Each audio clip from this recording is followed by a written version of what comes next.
কথা এখানে আর ওটা এখানে সারেছে কেন এখান থেকে ফাজলামি করো এটা কি ফাজলামি স্যার স্যার আমি তো হাই বেটা ওটা এখানে আসার কথা এখানে আর ওটা এখানে সারেছে কেন এখান থেকে আজকে রক্তের মিডিয়ার সামনে দেখাচ্ছি মাননীয় স্বরাষ্ট্রমন্ত্রী অনেক অত্যাচার আপনিও সহ্য করেছেন এই রক্তের প্রশ্নের জবাব আপনার কাছে চাই মাননীয় প্রধানমন্ত্রী তারেক রহমান আপনার সাথে আমি যখন মিটিং করেছিলাম আপনি আমাকে 7টা দফা পাঠিয়েছিলেন বলেছিলেন। আসসালামু আলাইকুম দর্শক, দেশ ও দেশের বাইরে থেকে যারা এই মুহূর্তে ভিডিও ওপেন করেছেন সবাইকে অসংখ্য অসংখ্য ধন্যবাদ। দর্শক, প্রথমেই দেখেছেন এক পুলিশ কর্মকর্তা আরেক পুলিশ কর্মকর্তাকে কিভাবে শাসাচ্ছেন বা হুমকি দিচ্ছেন। এর কারণ হচ্ছে এনসিপির বা নাসিরউদ্দিন পাটোয়ারির একটি জনসভা ছিল, সেখানে একটি বিশৃঙ্খলা ঘটিয়েছে ছাত্রদল এবং ছাত্রলীগ এমন মন্তব্য করেন এবং কঠিন হুঁশিয়ারি দেন নাসিরউদ্দিন পাটোয়ারি প্রধানমন্ত্রী ও স্বরাষ্ট্রমন্ত্রীকে।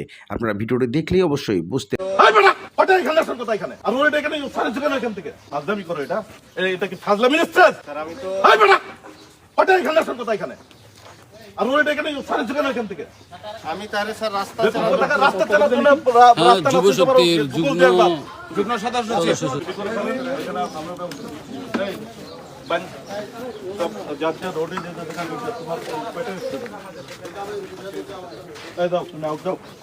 তোমার নামে আজকে দিদি হবে ফাজলামি করো এটা কি ফাজলামি স্যার স্যার আমি তো হাই বেটা ওটা এখানে আসার কথা এখানে আর ওটা এখানে সারেছে কেন এখান থেকে আমি তারে স্যার রাস্তা রাস্তা চালাতে না যুব শক্তির যুগ্ম সদস্য থানা এই যে এতগুলো পুলিশ আসছে আমার প্রোগ্রামের 5টা মিনিট আগে ওরা হামলা করে গেছে। এই 5টা মিনিট আগে কি এতগুলো পুলিশ এখানে জরুরি ছিল না? এখানে আজকে রক্তের মিডিয়ার সামনে দেখাচ্ছি মাননীয় স্বরাষ্ট্রমন্ত্রী অনেক অত্যাচার আপনিও সহ্য করেছেন এই রক্তের প্রশ্নের জবাব আপনার কাছে চাই মাননীয় প্রধানমন্ত্রী তারেক রহমান আপনার সাথে আমি যখন মিটিং করেছিলাম আপনি আমাকে 7টা দফা পাঠিয়েছিলেন বলেছিলেন আমি এই বাংলাদেশে পরিবর্তন করতে চাই। আমি ওই দফাগুলো দেখে হেসে দিয়েছিলাম ওনার দ্বারা বাংলাদেশে পরিবর্তন সম্ভব নয়। যদি পরিবর্তন হতো আমার ভাইয়ের আজকে রক্ত কেন আমি জিজ্ঞাসা করতে চাই। আর কোন নেতা কর্মীর উপরে আপনারা যদি হামলা করেন তাহলে আমরা রাজনৈতিকভাবে আপনাদের সামনে 5 তারিখে আপনাদের সাথে যে মিলেমিশে রাজনীতি আমরা এই চুক্তি থেকে আল্লাহ হাফেজ জানিয়ে বেরিয়ে পড়ব। আমরা আমাদের পদ্ধতি জানি কিভাবে সন্ত্রাসীদেরকে শায়েস্তা করতে হয়। ইনশাআল্লাহ রূপগঞ্জের মানুষ শক্তি রাখবেন। আমাকে বলেছে আপনাকে মারতে পারে, আমি বলছি আমি ওইখানে যাব ইনশাআল্লাহ।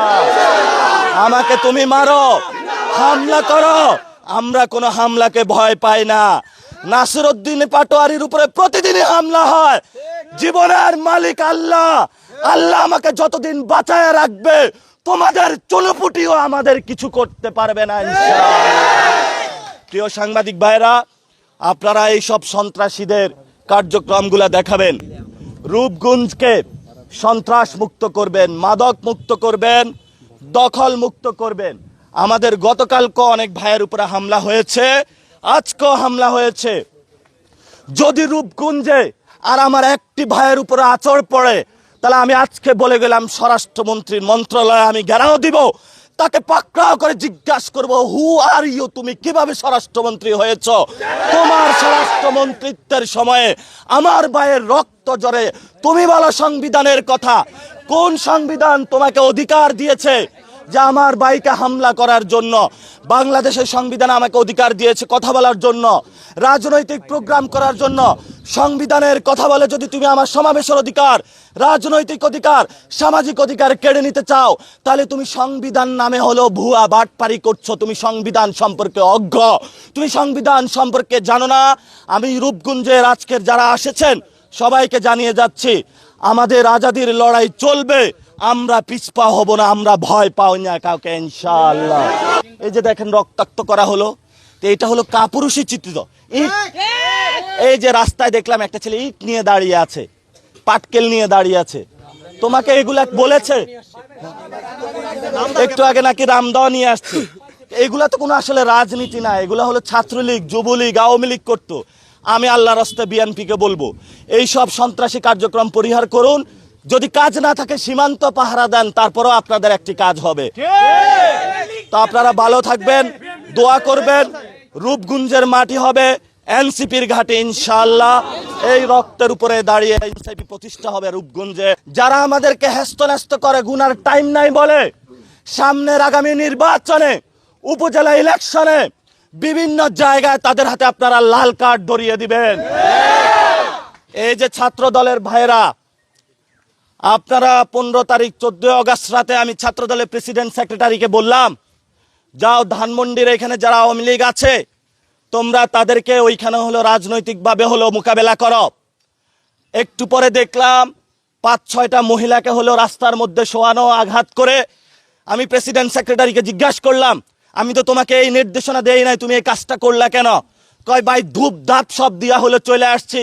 ধূপ ধাপ কোথায় দিতে হবে, কারে দিতে হবে, এই সেন্সটুকু যদি না থাকে, তোমাকে কে বলেছে রাজনীতি করতে বাংলাদেশে?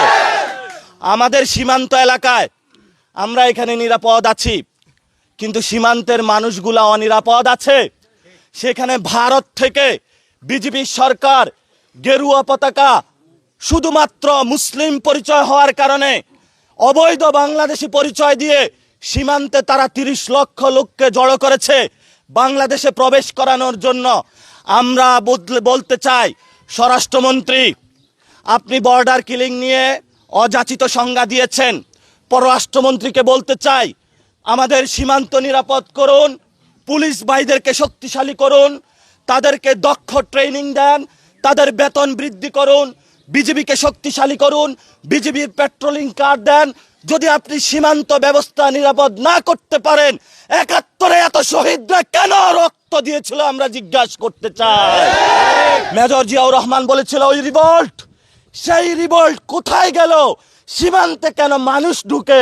সেই প্রশ্ন আমরা এই সরকারের কাছে করতে চাই। অনেকে বলেছে নারায়ণগঞ্জের এই রূপগঞ্জ, যখন আমি আসতেছিলাম রূপগঞ্জের প্রেমে পড়ে গিয়েছি। খুবই সুন্দর এলাকা, কিন্তু এই রূপগঞ্জে অনেকে বানিয়েছে মাদকের অভয়ারণ্য একটা জগৎ। রূপগঞ্জে বানানো হয়েছে সন্ত্রাসের অভয়ারণ্য জগৎ। রূপগঞ্জে বানানো হয়েছে জমি দখল, ঘর দখল, মানুষের জায়গা জমিন দখলের একটি ভোগ পণ্য হিসেবে। দর্শক, এতক্ষণ আপনারা নাসিরউদ্দিন পাটোয়ারি এবং সেই পুলিশ কর্মকর্তার সেই তথ্য বা খবরগুলো দেখেছেন। এখন প্রশ্ন হচ্ছে, এই পুলিশ কর্মকর্তা কেন তাকে শাসাচ্ছিলেন? মূল কারণ হচ্ছে এনসিপি বা নাসিরউদ্দিন পাটোয়ারি এই জনসভা নিরাপত্তা চেয়েছিলেন, কিন্তু পুলিশ সেখানে দিতে পারেন নাই। তাই ঊর্ধ্বতন কর্মকর্তা এসে এইভাবে পুলিশকে শাসাচ্ছিলেন যে তুমি কি খেলা করতেছো বেটা, এনে যে একটা জনসভা হবে তাদের নিরাপত্তা দিতে পারছো না, তুমি কোথায় ছিলা? এদিকে সে উল্টা প্রোগ্রাম নিয়েই এবার